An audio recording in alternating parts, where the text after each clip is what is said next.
نن چې محترمو زمونږ کوم وظیفه ده شیخ الحدیث مولانا محمد ادریس ډیره زیاته ناشنا او ډیره زیاته عجیبه وظیفه ښودلې ده د کاروبار دپاره او دغه رنګې د روزګار دپاره د رزق او د مال او دولت دپاره د چا حاجتونه نه پوره کیږي پریشانو کې دا ګیر دي د هغوی له پکاره چې د شیخ صاحب دا ښودلې شوې وظیفه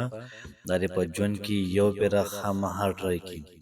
ځکه چې محترمو یو ډیر زیات لوی شیخ الحدیث دا وظیفه ښیي نو پته لګي چې د دې وظیفې به برکات وي د دې وظیفې به اثرات وي محترم مسلمانانو کوشش وکړو چې دا وظیفه به خپله هم وکړو او د شیخ صاحب دا پیغام خپلو ټولو ملګرو سره دا شیر کړو بسم الله الرحمن الرحیم نن چې محترمو زمونږ کومه وظیفه ده انتهایی لاجواب او انتهایی پاورفل وظیفه ده محترم مسلمانانو خویندرونو ډیر کسان داسې دي چې د کاروبار حوالې سره انتهایی رنجیده دي انتهایی هغوی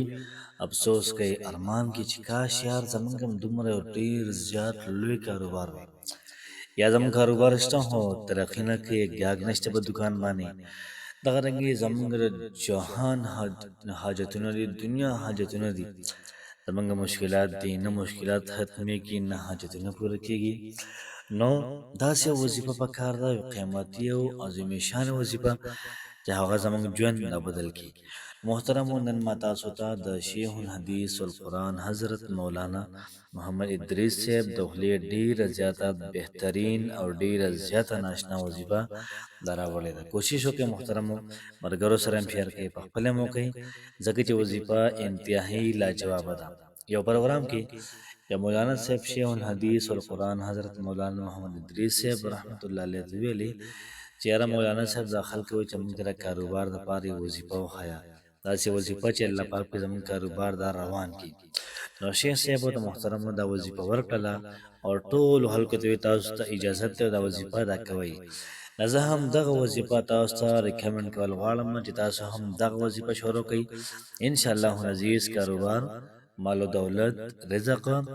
جیب به دې هر وخت دا ډکي دغه رنګې زړه به د محترمو دا خوشحالي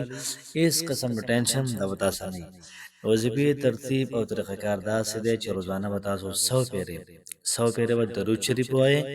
او دغه رنګې 1500 پیرې به لا حول ولا قوت الا بالله وایئ او دغه رنګې 7 پیرې یا واسعو فرمایي چې سار مهم تاسو دا وظیفه کوئ انشاءالله العزیز الله پاک به ستاسو حالات ډیر زیات بهتر کړي یا کو څوک د ورځې دا وظیفه یو پیرم کوي بیا ډېره شعر سار کې درود شریف ویلي بیا لا حول ولا قوت الا بالله دا وظیفه وکړله او بیا د هغې نه بعد یا واسعو 7 پیرې ویلي نو الله پاک بوله انشاءالله العزیز بهترین او عظیم شان کاروبار ورکړي الله پاک مو انشاءالله آباد ساته السلام علیکم ورحمت الله وبرکاته